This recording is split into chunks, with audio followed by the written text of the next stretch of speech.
জাতীয় থেকে আন্তর্জাতিক, প্রান্তিক জনপদ থেকে নগর, চারপাশে এই মুহূর্তে যা যা ঘটছে তার সবকিছু নিয়ে আমাদের নিয়মিত আয়োজন এখন চারদিক। আপনাদের সঙ্গে আছি আমি নোমান আব্দুল্লাহ। এবার প্রান্তিক শ্রমিকদেরও কার্ড দিয়ে সহযোগিতা করা হবে। সংসদে প্রশ্নোত্তর পর্বে কথা জানান প্রধানমন্ত্রী তারেক রহমান। টেকসই প্রযুক্তির মাধ্যমে কৃষিকে পরিবেশ বান্ধব করার কথাও জানান তিনি। প্রান্তিক কৃষক যারা আছেন তাদেরকে আমরা এই কৃষক কার্ড সহায়তার মধ্যে নিয়ে এসেছি এবং প্রান্তিক কৃষক বা একদম ক্ষুদ্র কৃষক যারা আছেন তাদেরকে সহায়তা যেটা আমরা দিচ্ছি সেইটার ভেতর দিয়েই আমরা কৃষি শ্রমিক যারা আছে তাদেরকে আমরা সহায়তা পৌঁছে দিতে চেষ্টা করব। তাদেরকে যেই কৃষক কার্ডের মাধ্যমে আমরা যেই অর্থনৈতিক সহযোগিতা করছি সেখান থেকেই একদম শ্রমিক যারা আছেন তারাও সেই সহযোগিতার অংশীদার হবেন। এই স্বৈরাচারের সময় এবং আরও দুঃখজনক ব্যাপার হলো আমরা যেই অন্তর্বর্তীকালীন সরকারকে সমর্থন দিয়েছিলাম দেশে একটি সুষ্ঠু সুন্দর নিরপেক্ষ নির্বাচন করার জন্য, দুঃখজনকভাবে সেই অন্তর্বর্তীকালীন সরকারের সময় শিশুদের হামের টিকা গত কয়েক বছর ধরে বিদেশ থেকে আমদানি করা হয়নি। এই মাসের মধ্যে এই প্রায় 200-র মতন বিল্ডিং, 200-র একটু কম হবে মাননীয় স্পিকার, এই বিল্ডিংগুলো আমরা স্বাস্থ্য মন্ত্রণালয়ের কাছে হস্তান্তর হয়ে যাবে, এর মধ্যে প্রসেসটা কমপ্লিট হয়ে যাবে এবং খুব দ্রুতই আগামী 2 থেকে মাস 2-এর ভিতরে এইগুলো এরকম ছোট ছোট মাতৃসদন ক্লিনিক সহ শিশু এবং নারীদের চিকিৎসার জন্য এই বিল্ডিংগুলোকে উপযোগী করে গড়ে তোলা হবে মাননীয় স্পিকার। জুন থেকে চালু হচ্ছে টোকিও ঢাকা ফ্লাইট। 14টি বোয়িং কেনা সহ কিছু উড়োজাহাজ লিজ নিয়ে বিমান খাতকে লাভজনক করার সিদ্ধান্ত আসবে 30 জুনের মধ্যেই। প্রধানমন্ত্রীর সঙ্গে সাক্ষাৎ শেষে সাংবাদিকদের এসব কথা জানিয়েছেন বিমান প্রতিমন্ত্রী এম রশিদুজ্জামান মিল্লাত। আমরা ইনফ্যাক্ট বোয়িং 14টা কিনবো, আর আমরা ইতিমধ্যেই কথা বলছি এদের সঙ্গে, এয়ারবাসের সঙ্গে মিক্সড ফ্লাইট করার চিন্তা করছি। জুন মাস থেকেই আমাদের ফ্লাইটটা চালু হচ্ছে, এই ব্যাপারে সিদ্ধান্তটা গৃহীত হলো এবং আগামী কত স্লট দেওয়া যায় এটাকে চিন্তা করব আমরা, যে প্রফিটেবল হলে আমরা হয়তো সেখানে পারাবো আর কি। জুলাই মাস থেকে পাটের তৈরি ব্যাগ ও স্কুল ড্রেস শিক্ষার্থীদের পৌঁছে দেওয়া হবে। প্রাথমিকভাবে সারা দেশে প্রথম ধাপে প্রথম শ্রেণীর 1 লাখ শিক্ষার্থীর কাছে এসব পণ্য পৌঁছে দিতে চায় সরকার। সকালে সচিবালয়ে শিক্ষার্থীদের স্কুল ব্যাগ ও পোশাক বিতরণ বিষয়ে প্রাথমিক ও গণশিক্ষা, বস্ত্র ও পাট এবং স্থানীয় সরকার মন্ত্রণালয়ের সঙ্গে প্রধানমন্ত্রী তারেক রহমানের বৈঠকে একথা জানিয়েছেন উপদেষ্টা মাহাদি আমিন। এ সময় তিনি আরও জানান, প্রতি উপজেলায় 2টি করে স্কুল এই কর্মসূচি বাস্তবায়নে স্কুল নির্বাচন করবেন স্থানীয় প্রশাসন। এ সময় স্থানীয় সরকার প্রতিমন্ত্রী জানান, 3 মন্ত্রণালয়ের যৌথ সমন্বয় এবং ব্যয়ে এই কর্মসূচি বাস্তবায়ন করা হবে। আর বস্ত্র ও পাট প্রতিমন্ত্রী জানান, পাট শিল্পের হারানো ঐতিহ্য ফিরিয়ে আনাই মূল লক্ষ্য। পলিথিনের কারণে যে পরিবেশ দূষণ হচ্ছে সেখান থেকে জনগণকে সরিয়ে নিয়ে আসতে শিক্ষার্থীদের পরিবেশ বান্ধব পণ্য পৌঁছে দেওয়ার এই কর্মসূচি নেওয়া হয়েছে। আমরা এই একই ধরনের পোশাক এবং একই ধরনের স্কুল ব্যাগ আমরা তাদের কাছে ফ্রি হস্তান্তর করব, এই 3টি মন্ত্রণালয়ের যৌথ সমন্বয়ে এবং এই 3 মন্ত্রণালয়ের ব্যয়ে। জুলাই শুরু থেকে প্রাথমিকভাবে 2টি করে উপজেলা প্রতি মাসে প্রাথমিক বিদ্যালয় এবং প্রতিটি প্রাথমিক বিদ্যালয়ের ক্লাস 1 থেকে শুরু হবে। আমরা সকল ছাত্রছাত্রীর কাছে পাটের তৈরি ব্যাগ এবং স্কুল ড্রেস পৌঁছে দেব। দাম বৃদ্ধি করেও কমানো যাচ্ছে না যানবাহনের দীর্ঘ লাইন। আর গ্রাহকদের অভিযোগ, ফুয়েল পাসের মাধ্যমে তেল নিতে এসে পড়তে হচ্ছে বিড়ম্বনায়। সেই সাথে অতিরিক্ত মূল্য দিয়েও পর্যাপ্ত তেল না পাওয়ায় ক্ষোভ চালকদের। এ বিষয়ে জানাতে তেজগাঁও থেকে যুক্ত হচ্ছেন সহকর্মী মেহরাব সুমন। সুমন, পাম্প থেকে তেল কিনতে কত সময় লাগছে? এখন পর্যন্ত পর্যাপ্ত তেল মিলছে কিনা?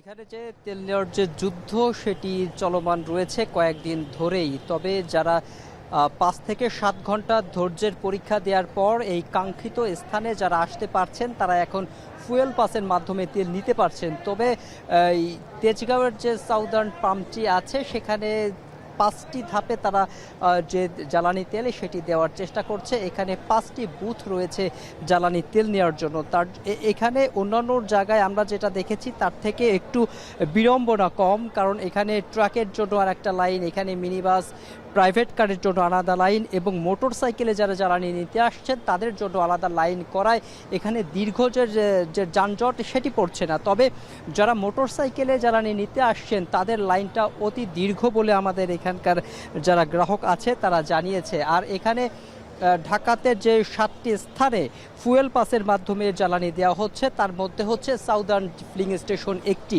এখানে অনেকেই এসেছেন যাদের ফুয়েল পাস নেই, তারপরও তাদের দেওয়া হচ্ছে, কিন্তু যারা ফুয়েল পাস মাধ্যমে আসছে তাদের 1200 টাকার জ্বালানি দেওয়া হচ্ছে। আর যারা এখানে ভুলক্রমে ফুয়েল পাস নাই, এরকম অ্যান্ড্রয়েড ফোন চালাচ্ছে না, তারা যদি আসে তাদেরকে 500 থেকে 800 টাকার মতো জ্বালানি দেওয়া হচ্ছে।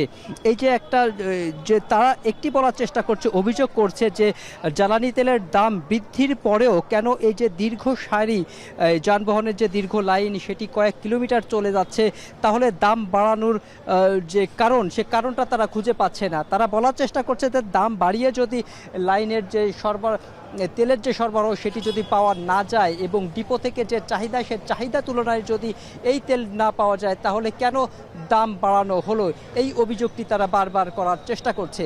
এই ছিল তেজগাঁও থেকে আমার কাছে সবশেষ তথ্য। জ্বালানি তেলের বিষয়ে জানাচ্ছিলেন সহকর্মী মেহরাব সুমন। এদিকে গণপরিবহনের ভাড়া নিয়ে মন্ত্রণালয়ের সমন্বয় সভায় ভাড়ার বিষয়ে কোনো সিদ্ধান্ত হয়নি।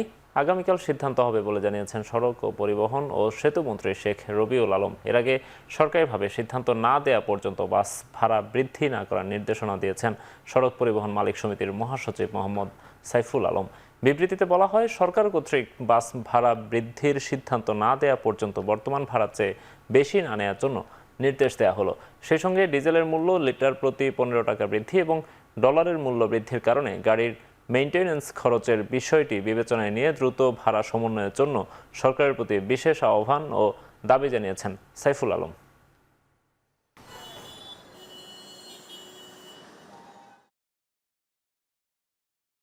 চারদিকে নিচ্ছে একটা বিরতি, ফিরছি একটু পরেই।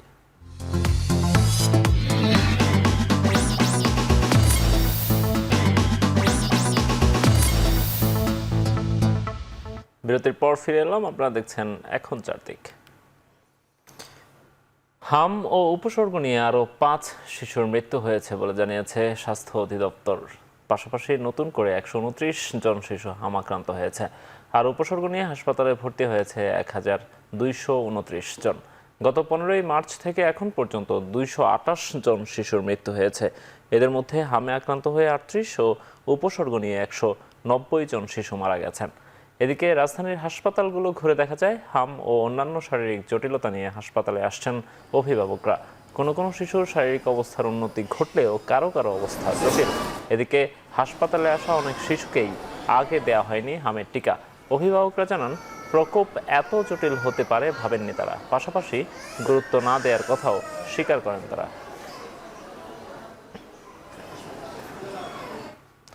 জনবল সংকট নিরসনে 1 লাখ স্বাস্থ্যকর্মী নিয়োগ দেওয়া হবে বলে জানিয়েছেন স্বাস্থ্যমন্ত্রী সর্দার সাখাওয়াত হোসেন।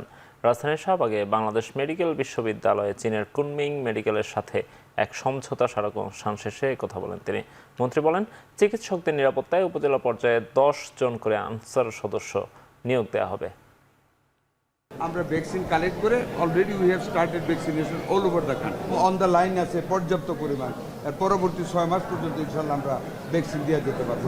আমরা 1 লক্ষ স্বাস্থ্যকর্মী নতুনভাবে নিয়োগ করতে যাচ্ছি, প্রসেস হচ্ছে। ইনশাল্লাহ আগামী কিছুদিনের ভিতরে দেখবেন আমাদের সকল উপজেলা লেভেলের হাসপাতাল, তার সাথে আরও কিছু বড় হাসপাতালে 10 জন করে সশস্ত্র আনসার নিয়োগ করতে যাচ্ছি আমরা। খুব তাড়াতাড়ি হবে ইনশাল্লাহ। সংসদের সংরক্ষিত আসনে জামায়াত জোটের 13 নারী প্রার্থীর মধ্যে 12 জনের মনোনয়ন বৈধ ঘোষণা করেছে ইসি। সরকারি চাকরি ছাড়ার সময় সহ আনুষঙ্গিক তথ্যে অস্পষ্টতা থাকায় স্থগিত করা হয়েছে। জোটের আরেক প্রার্থী এনসিপির মনিরা শারমিনের মনোনয়ন সপক্ষে যুক্তি তুলে ধরতে আগামীকাল দুপুর 12টা পর্যন্ত সময় বেঁধে দিয়েছে কমিশন। বুধবার দুপুর 2টা থেকে নির্বাচন ভবন অডিটোরিয়ামে বাছাই কার্যক্রম পরিচালনা করে সংশ্লিষ্ট রিটার্নিং কর্মকর্তা। প্রার্থীর হলফনামা, শিক্ষাগত যোগ্যতা, ঋণ খেলাপি এবং মামলার তথ্য সহ আনুষঙ্গিক বিষয়ে পর্যালোচনা করা হয়। সংসদে প্রতিনিধিত্বের মাধ্যমে জুলাই সনদ বাস্তবায়ন, সমসাময়িক অর্থনৈতিক ও রাজনৈতিক পরিস্থিতিতে ভূমিকা রাখার কথা জানান প্রার্থীরা। তথ্য প্রমাণ সাপেক্ষে স্থগিত হওয়া মনিরা শারমিনের মনোনয়নপত্র বৈধ হবে বলেও আশাবাদী তারা। আগামীকাল সকাল থেকে বিএনপি জোট সমর্থিতদের মনোনয়নপত্র যাচাই বাছাই করবে কমিশন। সাংবাদিকদের শিক্ষাগত যোগ্যতা বিষয়ে গণমাধ্যমের সকল অংশীজনের সাথে বসে তাদের মতামতের ভিত্তিতে একটি সিদ্ধান্ত নেওয়া হবে বলে জানিয়েছেন তথ্য ও সম্প্রচার মন্ত্রী জহিরউদ্দিন স্বপন। সকালে প্রেস ইনস্টিটিউট অফ বাংলাদেশে সাংবাদিকতায় জেন্ডার সংবেদনশীলতা শীর্ষক প্রকাশনার মোড়ক উন্মোচন অনুষ্ঠানে একথা বলেন তিনি। শিক্ষাগত প্রশ্নের যে কথাটা উঠেছে, এটা কতটা সঠিক কতটা বেঠিক এটা পুরোটাই আমরা সাংবাদিক নেতৃত্বের উপরে ছেড়ে দিয়েছি। মোবাইলের মো আর জার্নালিজমের জো, এটাকে একটা সংক্ষেপে ব্যঙ্গবিদ্রুপ করে অনেকে মোজো সাংবাদিকতা বলে। বাস্তবতা হচ্ছে যে যার হাতে ডিভাইস সেই তো এখন সাংবাদিক। যদি একটা প্রাতিষ্ঠানিক নজরদারির মধ্যে রাখতে পারি তাহলেই কেবলমাত্র আমরা একটা সুস্থ সমাধান বের করতে পারবো, এবং এই সমস্যাটা কেবলমাত্র বাংলাদেশের না, এটা একটা গ্লোবাল চ্যালেঞ্জ। আগের দরেই আসন্ন বড় মৌসুমে ধান, চাল, গম কিনবে সরকার। সচিবালয়ে খাদ্য পরিকল্পনা ও পরিধারণ কমিটির সভায় এই সিদ্ধান্ত হয়। সভা শেষে স্বরাষ্ট্রমন্ত্রী জানান, এবারও ৩৬ টাকা কেজি দরে ৫ লাখ মেট্রিক টন ধান কেনা হবে, আর ১২ লাখ মেট্রিক টন সিদ্ধ চাল কেনা হবে প্রতি কেজি ৪৯ টাকা দরে। এছাড়া ১ লাখ মেট্রিক টন আতপ চাল ৪৮ টাকা এবং ৫০,০০০ মেট্রিক টন গম ৩৬ টাকা কেজি দরে সংগ্রহের লক্ষ্যমাত্রা নির্ধারণ করা হয়েছে। আগামী ৩ মে থেকে ৩১ আগস্ট পর্যন্ত বোরো ধান ও গম সংগ্রহ করা হবে। অন্যদিকে চাল সংগ্রহ কার্যক্রম চলবে ১৫ মে থেকে ৩১ আগস্ট পর্যন্ত। স্বরাষ্ট্রমন্ত্রী আরও বলেন, যুক্তরাষ্ট্র থেকে ৭ টন গম আমদানি করা হবে, বাকিটা কেনা হবে উন্মুক্ত দরপত্রে। এখন চারদিকে নিচ্ছে আরও একটা বিরতি, ফিরছি একটু পরেই।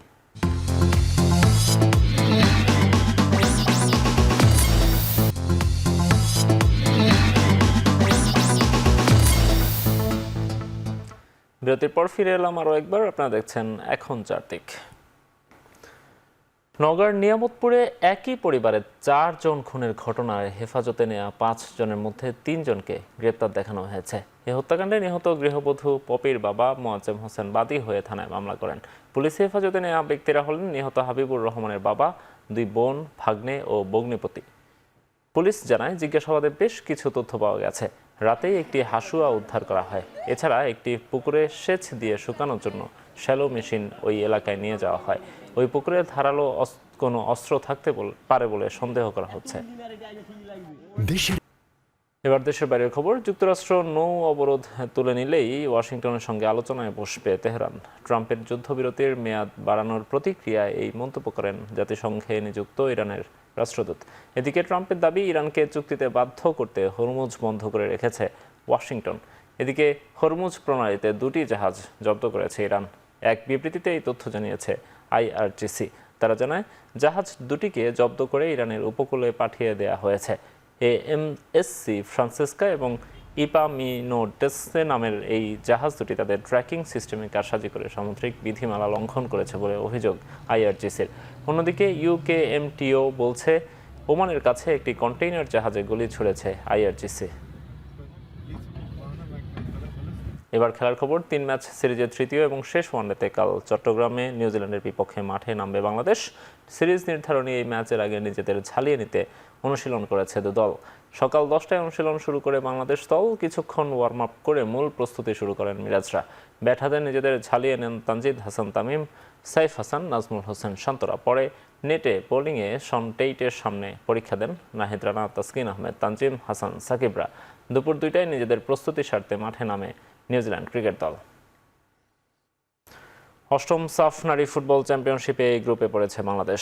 ঢাকার সাফ কার্যালয়ে 2026 চ্যাম্পিয়নশিপের ড্র অনুষ্ঠিত হয়, যেখানে প্রতিপক্ষ হিসেবে বাংলাদেশ পেয়েছে ভারত ও মালদ্বীপকে। সাফ নারী ফুটবল চ্যাম্পিয়নশিপে হ্যাট্রিক শিরোপা জয়ের লক্ষ্যে এবার ভারতের উদ্দেশ্যে রওনা দেবে লাল সবুজের প্রতিনিধিরা। 2022 ও 2024-এর শিরোপাজয়ী মেয়েরা এবারের আসরের জন্য শুক্রবার থেকে চট্টগ্রামে শুরু করবে নিবিড় অনুশীলন। দেশের বাইরেও পিটার বাটলারের শিষ্যদের প্রস্তুতি নেওয়ার ব্যবস্থা করতে চায় বাফুফে। 2টি গ্রুপে ভাগ হয়ে এবার প্রতিযোগিতায় অংশ নিচ্ছে মোট 6টি দল। চলতি বছরের 25 মে ভারতের গোয়ায় আয়োজিত হবে সাফ নারী চ্যাম্পিয়নশিপের 8ম আসর। রাজনৈতিক অস্থিরতায় ভারত গিয়ে না খেলার সিদ্ধান্তে অনড় থেকে টুর্নামেন্ট থেকে নাম প্রত্যাহার করে নিয়েছে পাকিস্তান। শেষ করছি এখন চারদিকে। এখন টেলিভিশন ওয়েবসাইটে দেখতে ভিজিট করুন www.এখন.tv। এছাড়া ফেসবুকে দেখুন facebook.com/tv.এখন, ইউটিউবে দেখুন youtube.com/c/এখন।